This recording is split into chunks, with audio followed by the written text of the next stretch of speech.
Hi everyone, so today I'm going to be discussing sex in romance. Romance is one of my favorite genres, although I have so many issues with it, but once it's good, it's usually really, really good.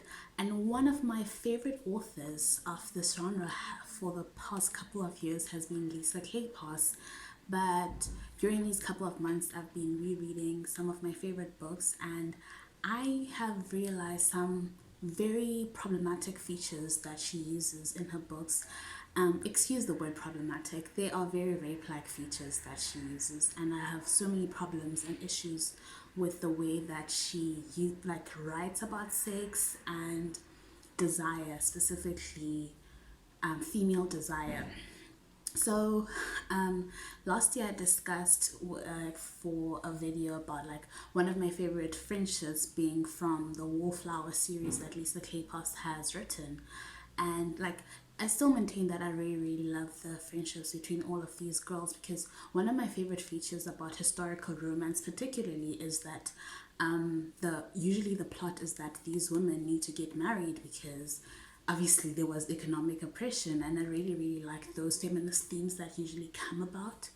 And I'm not saying that they should have existed, but I really really like that authors, whether intentionally or not, have to grapple with the fact that women in these books are saying that okay, we have got to like stick together and find husbands for one another, because if we don't, then we'll be socially ostracized, or and we will deal with a lot of economic oppression, and our children will be dealt with in these manners. And it's a feature in most of the series.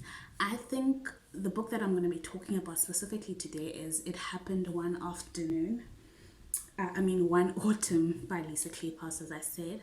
So in this book, we have Lillian, our protagonist, who is the next wallflower who is supposed to get married. So all of the girls are like kind of like husband hunting for her and like looking for potentials. And Lillian has a very contentious relationship with one of these guys called Marcus. Marcus is an earl, and most of the time, the plot around the Wallflower series happens in his house. Basically, he's rich, as I said, he's an earl, and usually the families and everyone kind of like socially goes there, and there's dances, there's like people trying to set each other up, and all of the other things. So Lily and Marcus really, really don't like each other. It's the enemies to lovers trope, I guess, until obviously they realize, okay, we are kind of like really, really sexually attracted to one another, and they start to realize that, oh, we are very much alike. That's why we don't like each other, so on and so forth. And there's always a formula in these books. Usually people will realize that, oh, we kissed, and then after that they kiss again, and then they're going to have sex somewhere down the line. So in this book, Lillian has like a specific interest in perfumes, and she buys this perfume from this perfume maker. I guess I don't know what perfume makers are called. And she has it on, and Marcus is really really attracted to the smell, and he kisses her, and then she's like, what are you doing, kind of thing. But it's it's so, the way that it's written is very assault. I can't even say it's assault like, but like it's, because it is essentially assault. And later on, there's a specific plot where Lillian tells the other girls, her friends, that okay, guys, everyone must put this perfume on and see whether Marcus will react the way that he has to me. And all of the girls do. Annabelle, who was in the first book, who's now married, also does. But like Marcus doesn't have this reaction to them, but like still has that reaction to Lillian, where he again, they kiss and everything like that. But later on the following day, Annabelle is like, oh, I didn't sleep last night because Mr. Hunt just like couldn't get enough of me, and I'm so tired. But there's this like theme that she had no say in the sex at all, that Simon was just like ravishing her throughout the night. And I really really don't know what's happening with Lisa Kleypas, and I'm also like kind of like ashamed that I never, or I just put these aside and just focus on the romance in itself, because where's her option of just saying no? Like, why she's not now tired, and she's insinuating that she didn't have a right to say no, as romantic as she may think it was. Then another plot in the it happened in one afternoon is when Lillian now is also like grappling with her desire for Marcus, but it isn't written well. Like, we don't, like, I can obviously see that okay, she desires Marcus this way, but like she's never given that option that I actually do. And she drinks and she's drunk, and Marcus comes, and he can see, he says it in he has specific lines saying that, oh, I can see that she's drunk and everything, but that day they have sex, which is rape, because she is drunk. And I mean, I understand there's sometimes complexities within sexual relationships where people sometimes do have sex with their partners or whoever they desire while they are drunk. But I do think that most of the times that it's a problem, and I don't think people should be engaging in that behavior. But if they do, they do sometimes. But most of the times, at the same time, that a lot of rape happens when people are inebriated. And I think there's just so much ignorance in these books that a lot of the sex that is happening isn't really sex. It's sexual assault and it's rape. And the way that it's covered as romance is such a big problem.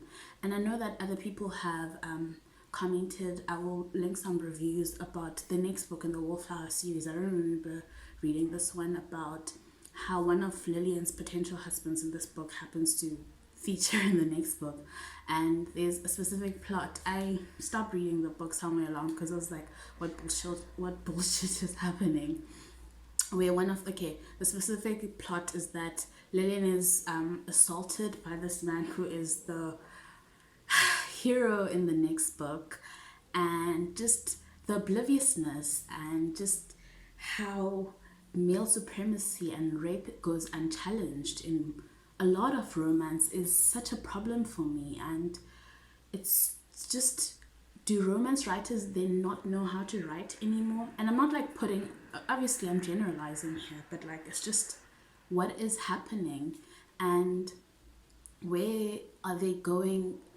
If a lot of women are reading, a lot of women read romance, that's another thing. And how can you not explore then? Like, there's so much within this genre, so how are you not being able to explore what sex means and what desire means and power dynamics without just blatantly masking rape as sex? Like, what is exactly happening there?